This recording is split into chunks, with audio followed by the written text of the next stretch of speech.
Halo, selamat datang kembali di channel Set Top Box Indonesia, channel yang mengulas Android TV Box, receiver parabola, dan item-item yang terkait dengannya. Di video kali ini kita akan mereview secara lengkap line-up terbaru dari GT Media, yaitu GT Media V7 HD. Harganya sangat terjangkau sekali, sangat murah sekali. Untuk link pembelian terbaik nanti akan kita sertakan di deskripsi video ini. Harganya sangat murah, sangat terjangkau, namun fitur yang dimilikinya boleh dikatakan merupakan fitur kekinian yang banyak dicari oleh orang. Dan di sini ya tertulis DVB S2X, itu artinya mendukung untuk multi-stream. Namun perlu kita pastikan terlebih dahulu apakah benar fitur tersebut ada. Jangan-jangan ini hanya sekedar tempelan saja, zong ya. Seperti yang kita dapatkan pada receiver lain seperti HelloBox, beberapa variannya, tidak semuanya pastinya ya. Baik, pertama kita akan coba lihat dulu dari remote control yang digunakan. Remote controlnya ini sebenarnya bisa kita ganti saja dengan remote control GT Media lainnya apabila kita tidak puas dengan fitur yang dimilikinya. Untuk remote control bawaan, fiturnya sangat basic sekali, tidak terdapat fitur infrared learning function. Ya, sangat basic seperti yang saya katakan tadi ya. Namun walaupun demikian ada nilai plusnya juga. Di bagian atas terdapat lampu LED indikator, sangat kecil sekali. Lampu LED indikator ini akan menyala pada saat kita menekan tombol manapun pada remote controlnya. Nah, itu bisa terlihat ya seperti itu. Dan ini sangat penting sekali sebagai indikator bagi kita untuk memastikan bahwasanya setiap tombol ini berfungsi bekerja dengan baik dan juga untuk memastikan baterainya itu tidak habis begitu ya. Namun apabila teman-teman ingin menggantinya, misalnya diganti dengan remote control GT Media seperti ini untuk link pembeliannya silakan lihat di deskripsi video ini, itu bisa diganti dengan itu, tidak ada masalah sama sekali. Nah, untuk adaptornya menggunakan adaptor dengan spesifikasi outputnya 12 volt 1 ampere, umum saja seperti itu. Dan inilah receivernya, ukurannya compact dan sangat kecil sekali. Jujur dan terus terang saja, walaupun ini adalah masalah selera, saya suka dengan desain dan ukuran yang compact seperti ini. Terdapat tulisan GT Media, tidak ada ventilasi udara. Ventilasi udara hanya terdapat pada sisi bagian kanan dan di sisi bagian kirinya saja. Tidak terlalu banyak sih ya, namun sih cukup besar. Sementara pada sisi yang lainnya tidak terdapat ventilasi udaranya. Nanti akan kita coba ukur suhunya setelah kita nyalakan beberapa jam ya. Front panel terdapat port USB. Port USB ini bisa untuk modem, untuk WiFi dongle juga bisa.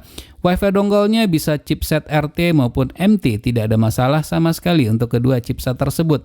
Ini merupakan LED display-nya. DVB S2X multi-stream, benar nggak sih ya? Oke, nanti akan kita cari tahu, kita pastikan setelah kita nyalakan. Dan ini merupakan pada sisi bagian belakangnya, bisa dilihat di sini tidak terdapat Ethernet port dan ini juga tidak memiliki built-in WiFi. Makanya tuh harus menggunakan WiFi dongle untuk terkoneksi ke internet atau menggunakan modem, dan itu pun juga harus dibeli secara terpisah. Terdapat port untuk adaptor 12 volt, port RCA untuk televisi tabung, port HDMI, kemudian untuk ALNB in ya. Ada seperti itu. Dan ini merupakan pada sisi bagian bawahnya. Baik, seperti apa sih fitur-fitur yang dimiliki oleh receiver dengan harga termurah dari GT Media ini? Apakah dengan memiliki harga yang murah fiturnya juga murahan? Mudah-mudahan tidak seperti itu ya. Baik, segera kita akan cari tahu. Untuk tampilan booting sama saja dengan produk GT Media lainnya. Membutuhkan waktu mulai dari dinyalakan sampai dengan keluarnya audio dan video adalah selama 8,1 detik saja. Sangat cepat sekali. Untuk tampilan grafik user interface terkesan kaku, tidak eye-catching dan kurang informatif jika dibandingkan dengan produk GT Media lainnya. Tidak terdapat informasi lengkap untuk channel yang sedang aktif. Perpindahan channel sedikit lebih lama responsnya, terutama untuk channel HD, baik channel free to air maupun yang bukan. Terdapat blank screen untuk antar perpindahan tersebut. Will this light do?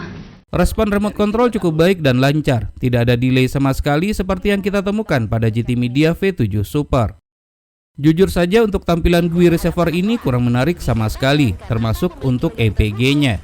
Untuk EPG ini jika tersedia mendukung susunan dan sinopsis acara maksimal untuk 7 hari ke depan.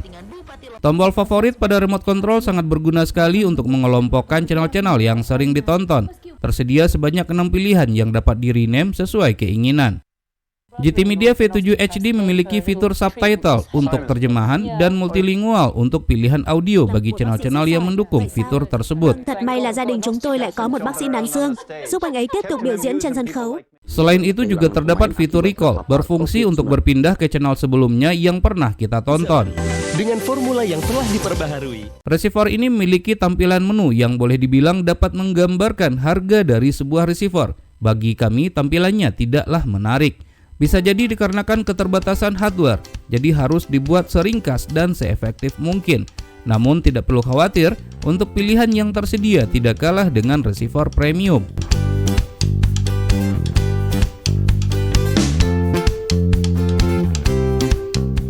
Tidak terdapat built-in Wi-Fi dan LAN port, memiliki hanya satu port USB saja. Port USB ini dapat digunakan untuk mencolokkan flash disk, Wi-Fi dongle, dan USB modem baik 4G maupun 3G. Dikarenakan port USB hanya terdapat satu saja, maka kita tidak dapat memasang USB, Wi-Fi dongle, dan USB modem dan flash disk secara bersamaan. Untuk Wi-Fi dongle dapat menggunakan chipset RT dan MT. Koneksi internet untuk keperluan card sharing cukup stabil namun tidak untuk streaming, seperti memutar YouTube.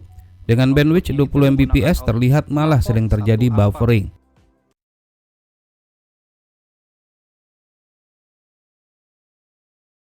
Untuk menampilkan menu Key-Edit dan CS Protocol, sama seperti produk GT Media lainnya, dapat dilakukan dengan cara menekan angka 6 sebanyak 4 kali pada pilihan network. Berikut softcam key yang didukung oleh receiver ini.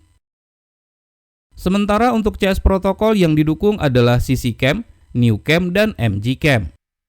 Protokol CC Cam berjalan lancar, tidak ada kendala sama sekali.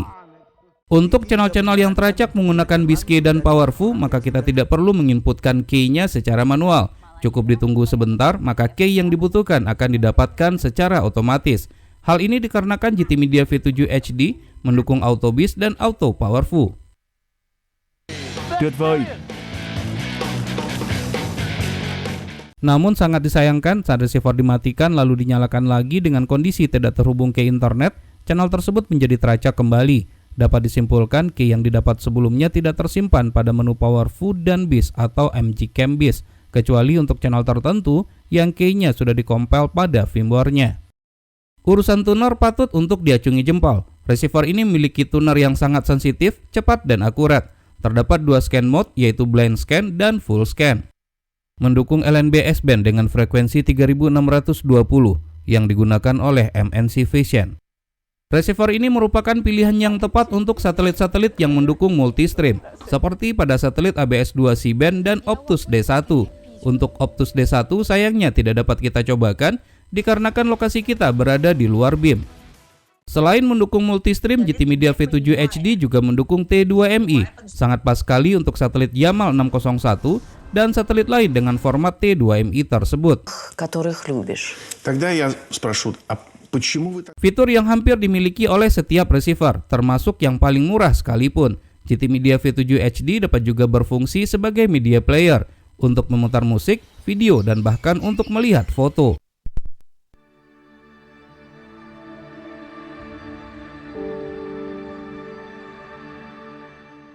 Jika tidak sempat menonton tayangan favorit, tidak perlu untuk khawatir, karena terdapat fitur record yang dapat merekam tayangan tersebut dan dapat disimpan ke hard disk dan flash disk. Selain itu juga terdapat fitur time shift yang berguna sekali untuk mempause acara untuk sementara waktu, sehingga kita tidak kehilangan momen pada tayangan yang sedang kita tonton. Receiver ini mendukung Dolby Audio, termasuk mendukung Dolby Audio Digital Plus yang dikenal juga dengan Enhance AC3. Format audio dengan kualitas suara yang sangat bening sekali. Jangan lupa di pengaturan digital audio out, di-set ke BS out. Bagi yang mencari receiver yang mendukung AVS Plus, maka ini dapat dijadikan sebagai salah satu alternatif pilihan. Akan tetapi receiver ini tidak mendukung format HEVC 265. Untuk daya listrik maksimal yang dibutuhkan setelah kita ukur dalam keadaan menyala adalah sebesar 7,9 watt saja, sangat kecil sekali, dan 0 watt dalam kondisi standby.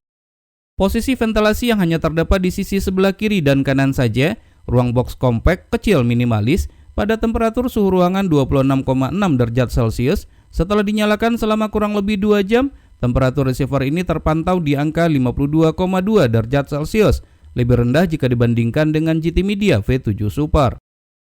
Dengan harga termurah dan termasuk line up terendah dari GT Media untuk kategori receiver, wajib untuk diketahui GT Media V7 HD ini tidak mendukung DLNA, PLSN untuk feed suluman, TS delay, web server untuk GT Share dan kodek 422, weather, dan aplikasi streaming kecuali YouTube. Yah, harga memang tidak pernah bohong. Namun demikian, fitur-fitur penting yang banyak dicari seperti multistream, T2MI, dan AVS Plus didukung oleh receiver ini.